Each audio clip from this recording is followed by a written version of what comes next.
தலைவர் 174 நடக்குமா நடக்காது? சார் பண்ணவே வேணும்னு முடிவு பண்ணுறாரு நெல்சன். திருப்பி போட்டாலும் பண்ண முடியாது, ஒருத்தர் பறந்து கூட வர முடியாது. ரஜினி சார் போதும். ஆக்ஷன் கட் வித் சதீஷ் நேயர்களுக்கு வணக்கம். Welcome to the show. இன்னைக்கு நம்மளோட நிகழ்ச்சியில் யார் இருக்கா அப்படின்னா ஜெர்னலிஸ்ட் வெங்கடேஷ் சார் இருக்காங்க. வணக்கம் சார். வணக்கம் சார். தலைவர் 174 நடக்குமா நடக்காதா? ஏன்னா நிறைய கேள்விகள்லாம் வருது, நீங்க சொல்லுங்க. கண்டிப்பா நடக்கும். பெரிய ட்ரீம் ப்ராஜெக்ட் அது. ஸோ ரஜினி சாரும் கமல் சாரும் சேர்ந்து நடிக்கிறது பலவரோட கனவு, கிட்டத்தட்ட 45 வருட கனவு. அது எப்படி உடனே கனவு கொண்டு இடிச்சிட முடியும்? புரியுது. பட் கொஞ்சம் டைம் எடுக்கும், அவ்வளவுதான். ஓகே. ஏன்னா அது பெரிய ப்ராசஸ். எனக்கு தெரிந்த வரைக்குமே கிட்டத்தட்ட ஒரு தமிழ்ல ஹையஸ்ட் பட்ஜெட் படம் அதுவா தான் இருக்கும். Okay okay. இது வந்து ஒரு 700 to 800 crores பட்ஜெட் படம் மாதிரி ஒரு தகவல். ஸோ அதில் ஒன்றும் மாற்றம் கிடையாது, பண்ண போகிறது கன்ஃபார்ம். இந்த கேள்விக்கு என்னன்னா, நெல்சன் அவர்கள்ட்ட அப்பவே ஒரு விஷயம் ஒன்று பேசும்போது சொன்னது என்னன்னா, இப்படிலாம் கேள்வி இல்லை, ஒரு டேட். ஏன்னா ஜெயிலர் 2ல இருக்காரு, ரிலீஸ் டேட்டு கிடைக்கல, எப்பன்னு தெரியாது. நான் அப்போ சொல்றேன், இப்போ ஃபிக்ஸ் பண்ணியாச்சு. அப்போ நம்ம டைம் எடுக்கும், ஸ்கிரிப்டை ரெடி பண்ணணும். நான் இந்த ஒர்க்கில் இருக்கேன், அந்த ஒர்க்கில் போக முடியாது சார், நம்ம ஜெயிலர் 2 ரிலீஸ்க்கு பிறகு நம்ம வந்து அனௌன்ஸ்மெண்ட் பண்ணிக்கலாம் சார் தான் நெல்சன் ஸ்டேட்மெண்ட். நீங்க கேட்ட கேள்விக்கு அவர் அன்னைக்கு பதில் சொல்லிட்டார். ஓகே. ரஜினி சாருடைய பாயிண்ட் ஆஃப் வியூல எப்பவும் ரஜினி சார் முடிவு பண்ண மாட்டாரு, பண்ணிட்டான்னு உடனே பண்ணிடணும். புரியுது. இப்போ வந்து ஒருத்தருக்கு வந்து 1 லட்ச ரூபா தரணும்னு முடிவு பண்ணிட்டாரு அப்படின்னா அடுத்த செகண்ட் கொடுத்துடணும் அவருக்கு. இந்த நாளைக்கு சாயங்காலம் அப்புறம் 1 hour கழிச்சு அந்த பிசினஸே இருக்கக்கூடாது, இருந்தா இருக்கணும். கொடுக்கணும் முடிவு பண்ணி வச்சா டக்குன்னு கொடுத்துடணும். புரியுது. அப்படிதான் சூப்பர் லட்சுமணன் கொடுத்தது, நம்ம இந்த மோகன் சர்மா கொடுத்ததெல்லாம் அந்த ஒரு விஷயம் தான் பண்ணனால தான். புரியுது. சூப்பர் லட்சுமணன் கூட மாசம் 10,000 அமைச்சிட்டு இருக்காரு வீட்டு வாடகைக்கு. அவர் அங்க இருக்காரு, நான் 10,000 கொடுக்குறேன், உனக்கு வீடை பார்க்க சொன்னது நான். ஆமா, வீடு 10,000 வாடகை தரேன், என்ன நீ இப்போ இருக்கின்ற சந்தோஷம், தப்பு கிடையாது, யார் கொடுத்தாலும் சந்தோஷம், நான் 10,000 வாடகை கொடுத்தேன் அப்படின்னு. இப்போ இது எப்படி பண்ண முடியும்? அது மாதிரி ஒரு முடிவு பண்ணிட்டார். நானும் ரஜினியும் சேர்ந்து பண்ணக்கூடிய படத்தை மக்கள்கிட்ட சொல்லிடணும். ஓகே. நெல்சன் வந்து கவலைப்படாத நெல்சன், டாபிக்லாம் வரதான் செய்யும். ஸோ பீஸ்ட் படத்துக்கு உனக்கு வந்து ஜெயிலருக்கு எவ்வளோ வந்து தெரியும், வேணான்னு சொன்னாங்க ஒன்று, நான் தான் நீ வேணும்னு சொன்னேன் அப்படின்னு. அப்போ நெல்சன் ஒன்றும் பண்ண முடியல. சரிங்க சார் ஓகே அப்படின்னாரு. உனக்கு ப்ரோமோ ரெடி பண்ணுங்கட்டார், 2 பேரும் சேர்ந்து பண்றது. ஸோ அதை ஒரு ட்ராக் எடுக்கிறாரு. சொல்லும் போது ரொம்ப பிடிச்சிருக்கு ரஜினி சாருக்கும் கமல் சாருக்கும். ப்ரோமோ பண்ணக்கூடிய அந்த லைன் மட்டும் பிடிச்சிருக்கு. Okay okay. பண்ணோன்னா பிரசாத்தில் செட்டு போட்டாங்க, ஒரு ஹோட்டல் செட்டு, ஒரு மெக்கானிக் செட்டு பண்ணார், தெரிக்க விட்டார், அனில் மியூசிக்கை போட்டார், டைலாக் விட்டாங்க. ப்ரோமோக்கு எப்பவுமே அவங்க பிளாக் காமெடி தெரியும், மிரட்டினாங்க. பட் கொஞ்சம் டைம் எடுக்கிறதுனால இந்த கொஸ்டின் வந்துருச்சு. ஒன்றும் இல்லை, இப்போ ஜெயிலர் 2 இப்போ ரிலீஸ் ஆகும். ஆமா சார். தர்மன் ஷூட்டிங் போயிட்டு இருக்கு. 173 கரெக்ட். ஆக்சுவலா அந்த படம் தான் முதல்ல பிளான் பண்ணது. இது 174 படம் தான் ஃபர்ஸ்ட் பிளான் பண்ணது. 173 பண்ணது. ஓ, ரஜினியும் கமலும் சேர்ந்து பண்ணக்கூடிய படம், கமல் தயாரிப்புல. ஓகே. பெரிய பட்ஜெட், பெரிய ப்ராசஸ், ஓகே, டைம் எடுக்கும். அப்போ ரஜினி சார் வந்து கமலுக்கு நான் ஏதோ ஒரு வகையில உதவி பண்ணணும், அதான் சொல்லல, செகண்ட்ஸ் பண்ணா பண்ண முடிவு பண்ணணும். அது லேட் ஆகும், அது அப்படியே வைங்க, உடனே ஒரு படம் பண்ணுவோம். ஓகே. ஸோ நீங்க தயார் பண்ணு கமல், நான் ஹீரோ. ஓகே. இப்போ 2 படமா, அப்புறம் இந்த ஒரே கல்ல 2 வெங்காயம் அப்படிங்கிற மாதிரி கமல் வேந்தர். சரி ஓகே, 173 பண்ணிடுவோம். ஸோ அதான் தர்மம் கமல் தயாரிப்புல. புரியுது. 174 கமல் தயாரிப்புக்குள்ள போகல, பெரிய ப்ராசஸ்னால. அது ரெட் ஜெயின் பண்றது மாதிரி ஒரு ஃபிக்ஸ் பண்ணிட்டாங்க. அது இன்பன் உதயநிதி இருக்காரு இல்லையா, அவர் தான் ப்ரொடியூசர் வர்றாரு. ஒரு 800 ரூபா பட்ஜெட். அது நெக்ஸ்ட் இயர் 2027ல அது ஸ்டார்ட் பண்ண மாதிரி ஒரு தகவல் வருது. சூப்பர்.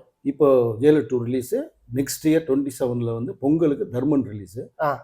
அப்போ பிப்ரவரி மாதம் வரைக்கும் ஃப்ரீ ஆயிடுறாரு. மார்ச் அதுக்கடையில வந்து இப்போ நம்மளுடைய நெல்சன் ஜெயில் 2 ரிலீஸ்க்கு பிறகு ஸ்கிரிப்ட் ஒர்க்ல இருக்காரு. Okay okay. So pre production work அவர் ஸ்டார்ட் பண்றாரு. இது வரைக்கும் உலக தரம் வாய்ந்த ஒரு தமிழ் படம் இது வரைக்கும் வரலன்னு சொல்லிட்டு இருக்காங்கல்ல. வந்தாச்சு அது வந்தாச்சு இருக்குன்னு சொல்றாங்க இல்ல, அதே மாதிரி ஒரு படம் பண்ணணும் அப்படிங்கும்போது இந்த படம் அமையும். Super super.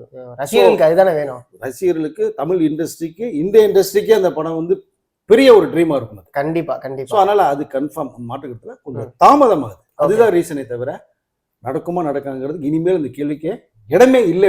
அந்த கமெண்ட தயவு செஞ்சு போடாதீங்க, எரேஸ் பண்ணி அதே மாதிரி வந்து பாத்தீங்கன்னா அடுத்து வந்து இன்னொரு கேள்வி, ஜெயிலர் 2 ஓகே ரைட்டு, ஜெயிலர் 2ல நிறைய விஷயங்கள் உள்ள நுழைஞ்சதா சொல்லிக்கிட்டு இருக்காங்க, அது உண்மையா சார்? சரி கேள்வி, அதாவது சில பேர்லாம் வந்து கேட்டாலே ஷாக் ஆகுது, அவங்களாம் இருக்காங்களா? ஏகப்பட்ட பேருங்க இருங்க, யோசித்து சொல்லிடலாம். எஸ்.ஜே. சூர்யா இருக்காரு, ரித்திக் ரோஷன் இருக்காரு, மோகன்லால் இருக்காரு, சிவராஜ் குமார் இருக்காரு, ஸ்பெஷல் நம்ம விஜய் சேதுபதி இருக்காரு, இதோட அன்றைய டிஸ்கோ டான்சர் மிதுன் சக்கரவர்த்தி இருக்காரு. ஆமா ஓகே. சோ வித்யா பாலன் இருக்காங்க. என்னங்க ஏகப்பட்ட லிஸ்ட், அதான் சொல்லிட்டேன், ஏகப்பட்ட பேர் இருக்காங்க. ஆனா ஒவ்வொருத்தருக்கும் படத்துல ஹைலைட்டா இருக்கும். சூப்பர். ஏன்னா லாஸ்ட் இதுல 3 பேர் வந்தா 3 பேருக்குமே செம தெரிக்க விட்டாங்க. ஆமா அதுல கிளாப்ஸுங்க. கண்டிப்பா. கிளைமாக்ஸ்ல ரஜினி சார் வந்து அந்த குடோன்ல உட்கார்ந்து இருக்கிற ஷாட் தாங்க. விஷுவல்ல வெளில பாத்தீங்கன்னா ஒரு பக்கம் சிவராஜ்குமார் போய் இந்த வீட்டுல அலப்பறை பண்றது, இன்னொரு பக்கம் அந்த கண்டெய்னர் அடிச்சு மோன்ல இறங்கி போறது, இந்த அலப்பறை சங்க அவங்களுக்கு போட்டு ஆமா நிக்க விட்டாங்க. கரெக்ட். அந்த மாதிரி எல்லாருக்குமே வரக்கூடிய சீன்ஸ் எத்தனை சீன் 10 சீன் நச்சுன்னு இருக்கும். Super super. ஸோ அந்த ஸ்கிரீன் பிளேல ஃபுல்லா பண்ணிட்டார் நெல்சன். ரஜினி சார் எல்லாம் தெளிவா கேட்டாங்க, யாருக்காவது டிஸ்டர்பன்ஸ் இருக்கக்கூடாது நெல்சா, என்னதை வேணா 4 சீன் குறைச்சிக்க, அவங்களவே சார் நீங்க தான் சார் ஹைலைட்டு.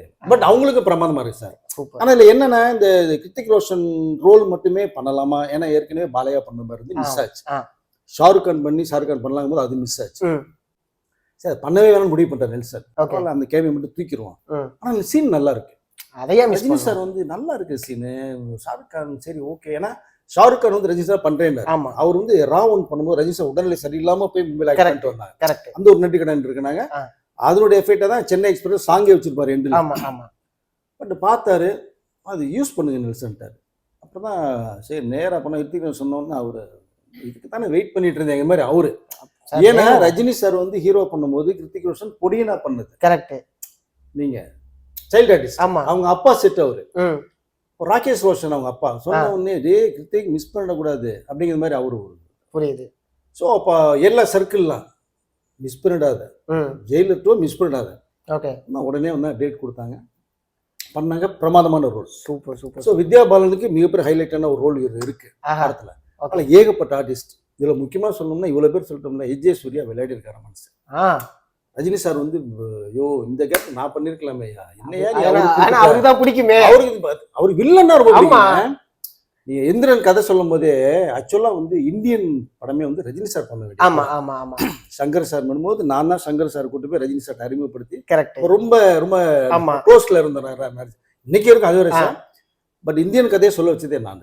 எல்லாம் கேட்டு முடிச்சா அந்த வில்லன் கேட்டு தான் சாப்பிட்டார். அந்த சன் கேரக்டர் பிரமாதமா இருக்கு, பண்ணிடுவோம் நம்ம. அது அது கொஞ்சம் பண்ண முடியல, வேற ரீசன், அப்புறம் பேசிக்குவோம். அதனால வில்லன்னா அவருக்கு ரொம்ப இஷ்டம் இருக்கு. ஓகே.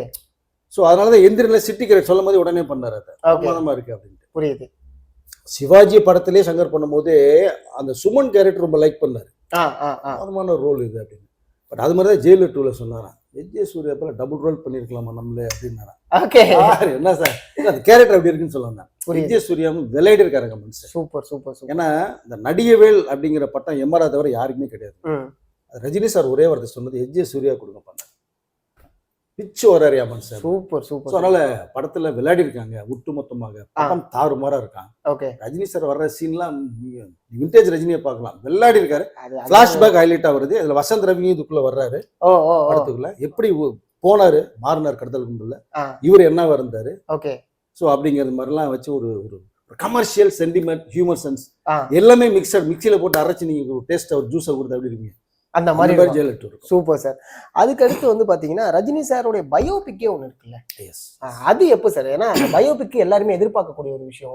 மிகப்பெரிய ஆளுமையை வந்து எப்படி வந்தாரு, என்னென்ன விஷயங்களை ஃபேஸ் பண்ணாருங்கிறது எல்லாமே அதுக்குள்ள அடங்கி இருக்குல்ல, அது எப்போ சார்? அது உண்மையிலேயே வந்து வரலாற்று சிறப்புமிக்க ஒரு தருணமாக மாறுறதுக்கு வாய்ப்பு நிறைய இருக்கு. ஏன்னா எனக்கே வந்து ரஜினி சாரோட அந்த பழகுனதுல இருந்து தான் 75 முன்னாடி எப்படி இருந்தாரு, 75 நம்ம இண்டஸ்ட்ரிக்கு எப்படி இருந்தாரு, அப்படி இருந்தாலும் முக்காவாசி பயோபிக்ல எனக்கு தெரிஞ்ச விஷயங்கள் நிறைய இருக்கு. பட் அவர் வந்து ரொம்ப நாள் யோசித்தார், பயோபிக்னா நம்ம வந்து கொஞ்சம் கூட மிஸ் ஆயிடக்கூடாது, அது எல்லாமே நம்ம கொண்டு வரணும், அதுக்கு பேர் தான் பயோபிக் அப்படின்னு சொன்னவர். இல்லைன்னா நான் பண்ண மாட்டேன்னார். பட் பண்ணி முடிவு எடுத்து கிட்டத்தட்ட இப்போ பயோபிக் வந்து அந்த கதை முடிகிற ஸ்டேஜில் இருக்கு. அப்போ அது படமாக உருவாகும். ஓகே. உருவாகும் போது எனக்கு தெரிஞ்சு வந்து பார்த்தீங்கன்னா ரஜினி சாருக்கு முன்னாடி இந்த கேரக்டர் யாரு வேணாலும் பண்ணிட்டு போயிடலாம். 75 வந்ததுக்கு அப்புறம் என்ட்ரி கொடுத்தாரு தமிழ்ல, அது ரஜினி சார் மட்டும் தான் பண்ண முடியும். புரியுது. வேற யாருனாலையும் பண்ண முடியாது. திருப்பி போட்டாலும் பண்ண முடியாது, ஒருத்தர் பிறந்து கூட வர முடியாது. ஏன் இன்னொன்னு சொல்லிக்கிறேன், ரஜினி சாரே நினைச்சா கூட அந்த மாதிரி பண்ண முடியாது. புரியுது. இதை ரசிகர்கள் கோச்சிங் பண்றாங்க. ரஜினி சாரே நினைச்சா கூட அவர்கிட்ட அவரே பண்ண முடியாதுன்னு சொல்லுவாரு. புரியுது புரியுது. பாஷாலாம் இப்போ நினைச்சா கூட மாணிக் பாஷாலாம் ரஜினி சாரே பண்ண முடியாது. அதனால பார்ட் 2 வேணாம், கல்ட் கிளாசிக்ல அது அடி தாறுமாறா பண்ணிருப்பாரு. ஆமா, அதான் பார்ட் 2 வேணான்னாரு. ஒரு பாஷா தான் கரெக்ட். அது மாதிரி அவரு வந்து ரொம்ப எஃபர்ட் பண்ணிருப்பார். 75 to 80 ஸ்பீட்ல வரும்போதெல்லாம் தெரிக்க ஒண்ணும். அலெக்ஸ் பாண்டியன் கேரக்டர்லாம் மனுஷன் நடக்கிற அந்த நாடக ஸ்டைல் மாதிரி. ஸோ அதனால அந்த கேரக்டர் அவர் தான் பண்ணணும்.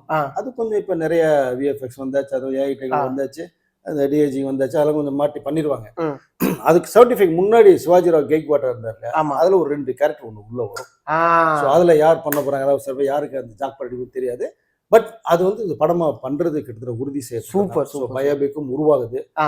அந்த கேரக்டர் ரஜினி சார் தான் நடிக்கணும்னு நான் சொல்லிக்க விரும்புறேன். தயவு அப்பதான் செஞ்சு. வந்து சூப்பர்வா இருக்கும். ஆமா, நாங்க வேற யாரையும் பார்க்க முடியாதுல்ல. பண்ண முடியாது. ஆ. நம்ம வந்து அந்த கேரக்டர் யார் பண்ணாலுமே ரஜினி சார் இப்படி தான் நல்லா இருந்திருக்குமே, அப்பதான் Correct. மைண்டு பூரா பழைய படத்துக்குள்ள போகும். Correct correct correct. அதனால அது கண்டிப்பா உருவாகும். உலக திரையுலகமே அந்த பயோபிக்கை கண்டிப்பா எதிர்பார்த்து இருக்கும். சூப்பர் சார், சூப்பர் இது சார். வந்து அவருக்கு மிகப்பெரிய சம்பவம் இது. ம், ம், ம். இன்னொரு செய்தியும் வந்தது, அது வந்து நடக்கக்கூடாதுன்னு நினைக்கிறேன். பயோபிக்கோட ரஜினி சார் போதும், ஏங்க இந்த போதும்லாம் தயவு செஞ்சு யாரும் சொல்லாதீங்க. அது வேண்டாம் நானும் சொல்லிக்கலாம். அதான் ஏற்கனவே சொல்லியிருக்கேன். தயவுசெய்து விட்டுறாதீங்க சார். ஆமா. நீங்க பண்ணிட்டே இருக்கீங்க, நீங்க பண்ற வரைக்கும் நீங்க தான் சூப்பர் ஆமா, ஸ்டார். உங்களுக்கு ரசிகர்கள் உருவாக்கிட்டே இருக்காங்க. ஆமா. அந்த ரசிகர்கள் இப்போ ஜெனரேஷன் வரைக்கும் இருக்காங்க. இருக்கு. ஃபர்ஸ்ட் ரஜினி ரசிகர்களுக்கு கிட்ட 60 வயசு ஆயிடுச்சு. ஆமா. அவங்க பசங்க ரஜினி சார் பேரன். வேற. இப்போ புதுசா வேற உருவாது. ஆமா. அது படையப்பா ரீரிலீஸ் பண்ணி விட்டு ஜென்சிக்கிட்டு பூரா இப்படி ஒரு ரஜினி நான் பார்த்ததே இல்லைன்றாங்க. ஆமா, அதனால புதுசா வரும்போது அந்த யோசனையை விட்டு விடுங்க. தூக்கி பரன் மேல தூக்கி போட்டு லாக் பண்ணிருங்க. ஆ. சந்திரமுகில பூட்டு போட்டுருங்க. சூப்பர். தொடர்ந்து படம் பண்ணுங்க. ரசிகர்கள் ஆவோடு இருக்காங்க. கண்டிப்பா. இந்த செய்திகள் வருதே தவிர, பட் நமக்கு ஒரு தெரிஞ்சது வந்ததே தவிர அது வந்து உறுதி செய்யப்படல. வேண்டாம்னு சொல்லிக்க விரும்புறேன் நான். இதை புரியுது சார். நடிங்கள். நீ இருக்கிறவங்க நீ நடிச்சுட்டே தான் இருக்கணும். ஓகே. நீங்க 100 வருஷம் நீங்க தாண்டுவீங்க. தாண்டும் போது ஒரு ரோல் பண்ணீங்கன்னா அதுக்கு நேர்த்த ஒரு ஸ்கிரிப்டை வந்து பல இயக்குனர் உருவாக்குவாங்க. புரியுது. அப்போ உங்களை ரசிப்பாங்க. கண்டிப்பா கண்டிப்பா சார். சார் அதே மாதிரி வந்து பாத்தீங்கன்னா ராகவேந்திரா மண்டபம் அது ஒரு அடையாளம். அதுக்குள்ள நிறைய விஷயங்கள் நடந்திருக்கு.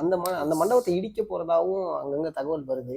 அது உண்மையா சார்? இல்லை என்னன்னா, ஒரு 36 வருஷம் ஆயிடுச்சு மண்டபம் கட்டி. இப்போ அந்த மேரேஜ் நடக்கும்போது மட்டும்தானே மண்டபத்துக்கு வேலை இருக்கு. ஆமா. நிறைய ஸ்டாஃப் இருக்காங்க, மெயின்டெனன்ஸ் இருக்கு, பார்க்குறாங்க. அதனால அதை கொஞ்சம் வந்து அடுத்த கட்டத்துக்கு கொண்டு போகலான்னு யோசிக்கிறாங்க. ஓகே. எப்படி நம்ம பிளாக் அண்ட் ஒயிட் படத்துல இருந்து ஈஸ்ட்மன் கால் படம் பண்ணாங்க, லோ பட்ஜெட்ல இருந்து ஹை பட்ஜெட் பண்ணாங்க, இன்னைக்கு 500 கோடி படம் பண்றாங்க இல்லையா, அந்த மாதிரி ஒரு பிரம்மாண்டம்.